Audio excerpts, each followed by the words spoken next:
Hello guys, আমি প্রিয়াঙ্কা। আপনারা কেমন আছেন? আমিও ভালো আছি। তো সবাইকে হ্যাপি হোলি। তো আজ হোলি, তার জন্য আমরা চলে যাচ্ছি আমার পুরনো বাড়িতে, মানে যেটা আমার জন্মভূমি।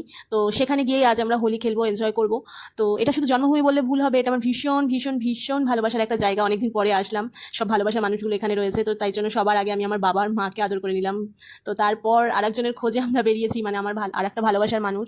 তো যাই হোক, আর সাথে আমার ভাই রয়েছে, যে আমার জিগারকার টুকরা বলতে পারো।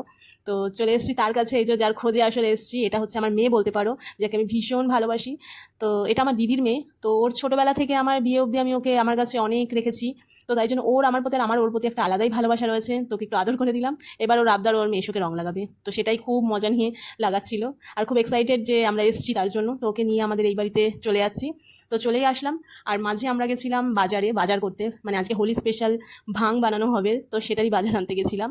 তো ফাইনালি ওগুলো সব নিয়ে আসা হয়ে গেল। তো এবার চলছে ভাং বানানোর প্রস্তুতি।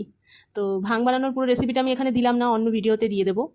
তো ভাংটা ভীষণ টেস্টি করেই বানানো হয়েছিল। সত্যি বলতে এত টেস্টি হয় আমার খুব একটা এক্সপিরিয়েন্স নেই। তো যাই হোক, সেটা এনজয় করে খেয়েছি আমরা। তো তারপর তো শুরু হলো আমাদের রং খেলাখেলি। মানে মা, মাসি, দিদি, জামাইবাবু, আমরা সবাই মিলে রং লাগানো শুরু করে দিয়েছিলাম। মা, মাসি সবাইকে লাগাচ্ছিল, দিদি জামাইবাবুকে। আমি আবার বললাম এভাবে লাগালে হবে, একটু বেশি করে লাগাতে হবে। এইভাবে জামাইবাবুকে লাগিয়েই দিলাম।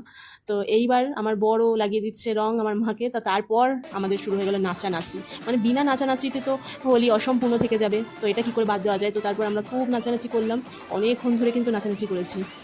তো এভাবে আমরা ভীষণ এনজয় করছিলাম, একদম মানে বসন্ত উৎসবে মেতে গেছিলাম সবাই মিলে। তো যাই হোক, এভাবে দিনটা কাটার পর আবার রাত হয়ে গেল। এখন আমার বাড়ি ফিরে যাওয়ার পালা। তো মনটা একটু খারাপ হয়ে গেছিলো, এখন কি করার, ফিরতে তো হবেই। তাই আমার বাবাকে একটু আদর করে নিচ্ছিলাম। এবার সবাইকে আদর করেছি, ভিডিওগুলো আর নেই।